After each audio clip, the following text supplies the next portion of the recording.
Mr. Speaker, since I have the answer and I've gone through it, to assist the House to move fast. Okay. If members want to hear. The response has been circulated to honorable senators. Yes, that is what I wanted to assist the House to move fast, Mr. Speaker, sir. Would it be in order I ask my 2 supplementary questions so that we make progress as a House? Would that be better? You will proceed to ask question number 12, number 13, and thereafter you will... So I ask the 4 supplementary questions? Yes. Okay. So, Mr. Speaker, since you have given guidance, so let me just say, Mr. Speaker, for the record, I think it's important for the Hansard. You just say that in terms of the farms contracted, I just read the farms. I don't need to read what they do. Okay. Mackenzie was contracted in 2015. If you can paraphrase... I don't need to paraphrase the rest, Mr. Speaker. I just read the names. Great. Yeah. Proceed, Honorable. The farms contracted are 3. Mr. Speaker, for 2015 to 2016 is Mackenzie. For 2016, PJT Partners. And 2020, Seabury. I think that is all I can say, Mr. Speaker. Thank you. No. Mr. Speaker, there is an important answer, if I may, with your permission, that I'm sure even the public will be very happy to know. That's the last only 1 paragraph that is related to the grounded airlines. Senator Sifuna, what is your intervention? Certainly, it cannot be a point. Mr. Speaker, you know the CS insisted on giving us the name of the contractors, but my document says McKinsey. Yes, it says McKinsey here, Mr. Speaker, on the document. He has told us Mackenzie. I don't know if they are the same. Honorable CS, can you clarify that? Mr. Speaker, let me just refer back to the document.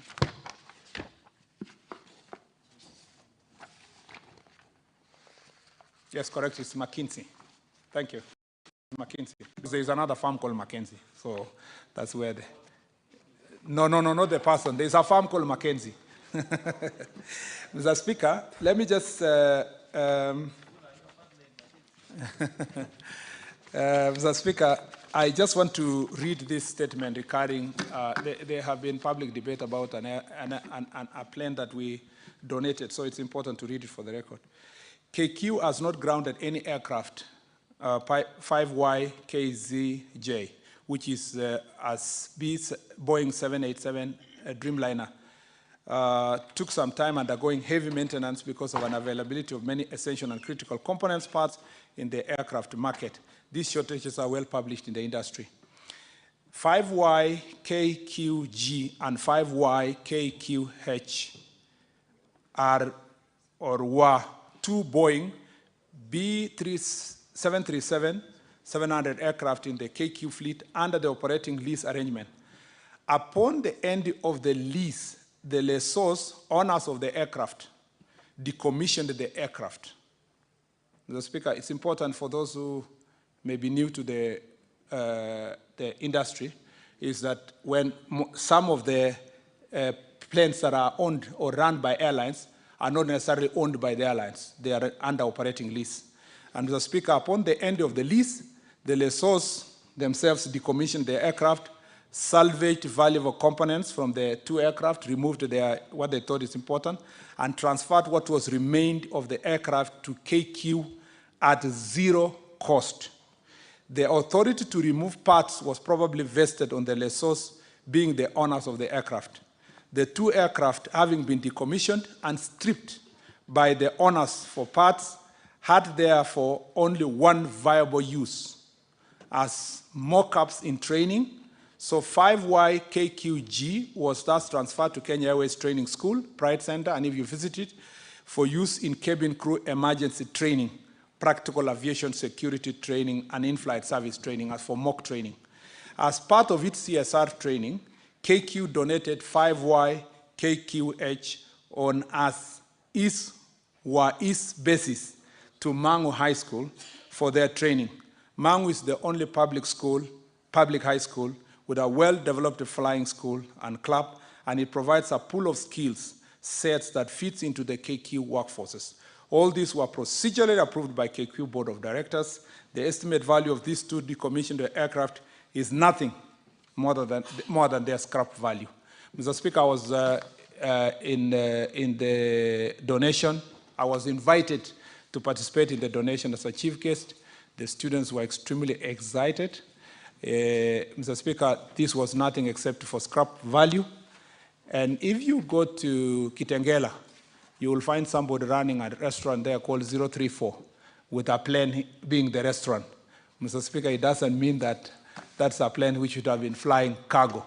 So I think it's also important to make this abundantly clear to the public, because a statement was issued by a member of parliament in the past to say that we were donating a plane that would have brought billions of dollars. I thank you, Mr. Speaker.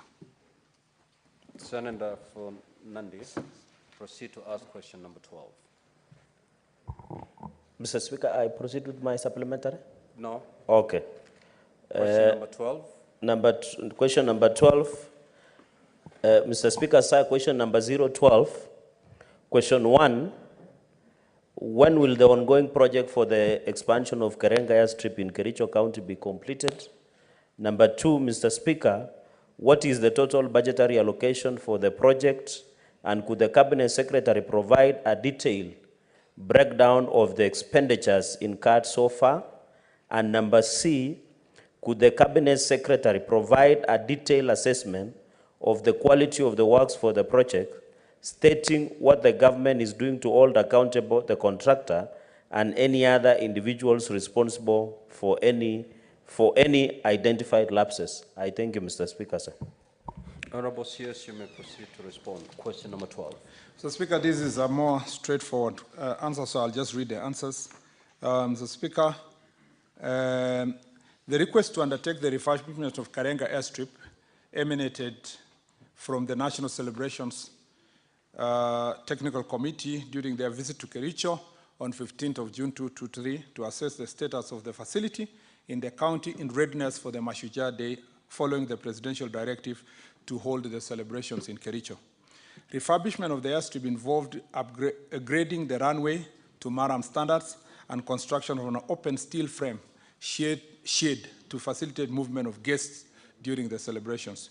The works were successfully completed on 18th of October 2023, 2 days before 18th of October 2023. Mr. Speaker, the project total cost to date is 55.4 million shillings, for which 45.4 million is for the clearing, stripping, and grading for the runway, as well as related drainage works, including the construction of an aircraft holding 100 meters by 50 meters apron, and Kenya shillings 10 million for the building of an open steel frame shade. Honorable Speaker, no lapses were experienced during the execution of this project. The work was completed in compliance with the bill of quantities, specifications, and the drawings. The project manager's successive approval were done up until the completion of the works. The ministry is negotiating with the landowners to sell land to Kenya Airports Authority for development of the airstrip. Though the ministry has challenges with the land ownership of the moment, the project will be completed once the land is acquired. The minister has also had full consultation with the leaders of Kericho on this very important matter. Mr. Speaker, just for emphasis, this Karenga airstrip land is owned by Eketera, the owners of the T estate. And so even when we developed it, it was in the understanding that we will have to engage them to complete the works. We worked with the Kenya Defense Forces, who are the they were actually the contractors to construct the runway to Maram standard, and as you saw, it was useful for the celebrations. Going forward, we intend to acquire at least 50 to, if possible, 100 acres of that land, so that we do a proper airport that will enable agricultural farmers there and people traveling to Kericho and its environs to be able to land in that place and take off from that Kericho. I want to thank the leaders of Kericho, led by the majority leader here, for their support, understanding, and also for the work we are doing together quietly, Mr. Speaker, to acquire the land. The problem with such infrastructure, when you come to Parliament or public and announce that we are looking for land, usually the prices shoot up, it's inflated. The good news is that we are discussing this with already an established investor. So we have made it clear to the investor that land acquisition will be on fairly concessional terms, considering that they are also leaseholders from the government of Kericho County. I thank you, Mr. Speaker. Senator Fernandi, proceed to ask question number 13. Mr. Speaker, sir, question number 013, question 1, could the Cabinet Secretary provide a status update on all projects from the construction and upgrade of roads undertaken by national government in Nandi County since 2013, explaining any discrepancies between the contractual and actual dates of completion? But B, Mr. Speaker, what are the reasons for the delay in resuming construction of Kaiboi, Chepterwai, Kapkatembu, Chomisha, Chemuswa, Chomisia, Danger Road, Timboroa, Maraba, Kopere Road, Mugundoi, Nandi Hills Road, Nandi Hills, Simaki Road, Lesos, Keses, Cheptiret, and Cheptiret to Lone Moi University roads in Nandi County, which have stalled? And could the Cabinet Secretary also outline steps taken by the government to expedite the resumption and completion of these projects, Mr. Speaker, sir? I thank you. Honorable CS, you may proceed to respond. Thank you, Mr. Speaker. Mr. Speaker, I'm glad that I'm responding to this question, having given a global picture of the roads in the country. So already I had shared with you the situation in the country, thanks to the question from the Deputy Speaker. So I'll just go straight to the answer. I wish to state that 183 kilometers of roads have been upgraded to bitumen standard, with 2 major bridges constructed to completion in Nandi County since 2013, undertaken by Kenya Rural Roads Authority. Details of the projects are detailed in the annex. Concerning discrepancy between the contractual and actual dates of completion, I wish to state that the ministry has faced financial challenges in the funding, as I earlier indicated, due to inadequate allocation and disbursement from the National Treasury over the years. This has culminated in the accumulation of significant pending bills from certified works. Contractors have consequently been reluctant to complete the works in the affected project, citing non-payment of their dues. The government, through the National Treasury, is working on the mechanism to facilitate significant reduction of our clearing of pending bills in the near future. This will result in the full resumption of completion of affected projects countrywide. Roads under the jurisdiction of Kenya in Nandi County have been managed through performance-based maintenance contracts and routine maintenance contracts, depending on the planned intervention and available resources. The agency is currently managing 10 ongoing maintenance contracts in the county. 9 of the maintenance projects are administered by the Western Region Office, situated in Kakamega. 1 project is administered in the North Rift Regional Office. That's the routine maintenance and support improvement of JN A8 Eldoret Kapsabet Road, which is commenced on 8th March 2024 and is scheduled to end on 4th September 2024 with a contract sum of 38,218,314. The road is 40 kilometers long, but only 22 of it's in Nandi County, i.e. from the Mlango to Chebarbara. Lastly, the roads done under the jurisdiction of the Kenya Urban Roads are indicated in the table below. That is, we are upgrading to bitumen standards the Kamobo Baraton University Road, performance-based routine maintenance of Kapsabet Municipality, Nandi, which are 1, 2, 3, 4 in Kapsabet,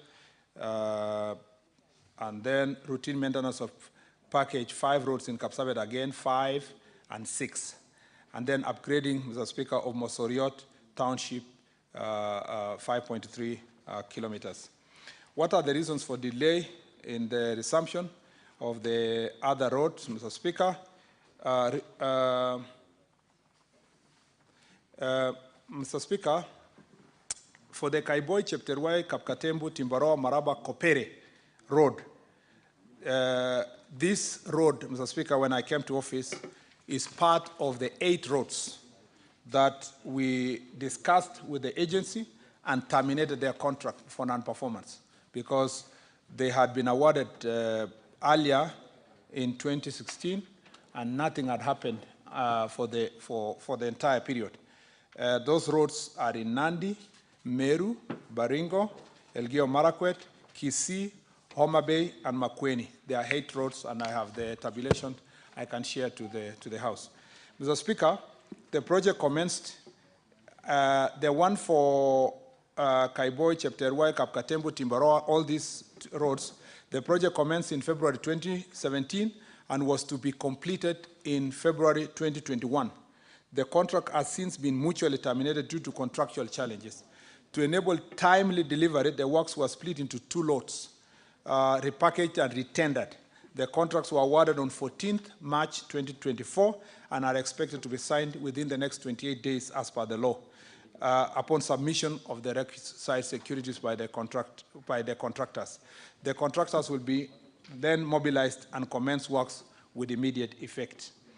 On the Chemuswa, Danger, Moi University, the Chemuswa, Danger, the Nandil, Simaki, Lesos, Cheptiret, and the Cheptiret, Moi University roads. These are parts of the ongoing roads, Mr. Speaker, which has faced challenges of completion. The project was originally scheduled for completion in August 2020, long time ago, but this has since been revised to August 2025 due to inadequate budgetary allocation that have led to the contractor being unable to complete the projects due to cash flow challenges. Mr. Speaker, just for the comfort of the other senators who may not have asked a similar question, this is what I told you earlier, that in the entire country, about 60 billion shillings is spending in Kera roads, from Mombasa to Malaba, from Lokichokio to Loitoktok. All of them suffer this kind of consequences, Mr. Speaker. That's why I told you I had to read the global statement so that even those who will ask follow-up questions appreciate that the circumstance under which we are operating is a very poor budgetary allocation. Mr. Speaker, the last part is the Mugundoi Nandi Hills Road was proposed for upgrading to bitumen standards through, though we have been maintaining the road to achieve motorability utilizing 22% of the fuel levy funds. I acknowledge the completion of the Timbaroa, Mateitei, Seko, Kopere Road have faced significant delays due to contractual challenges caused by inadequate budget allocation. The contractor achieved 47 kilometers of tarmac, but was unable to complete the total contract at 94 kilometers of roads despite numerous interventions. Consequently, the ministry, in consultation with the Office of the Attorney General, mutually terminated the contract on 28th of August 2023. This paved way for the retendering of the remainder of the works advertised on 27 October 2023. To enable timely delivery, the works were split into 2 slots, repackaged and retendered. The contract was awarded on 14th March 2024 and are expected to be signed in 28 days, as I said earlier. Contractor will be required to mobilize and commence immediately. I thank you, Mr. Speaker. Senator for Kisumu, proceed to ask question 010. Thank you, Mr. Speaker, sir. I go right to ask question number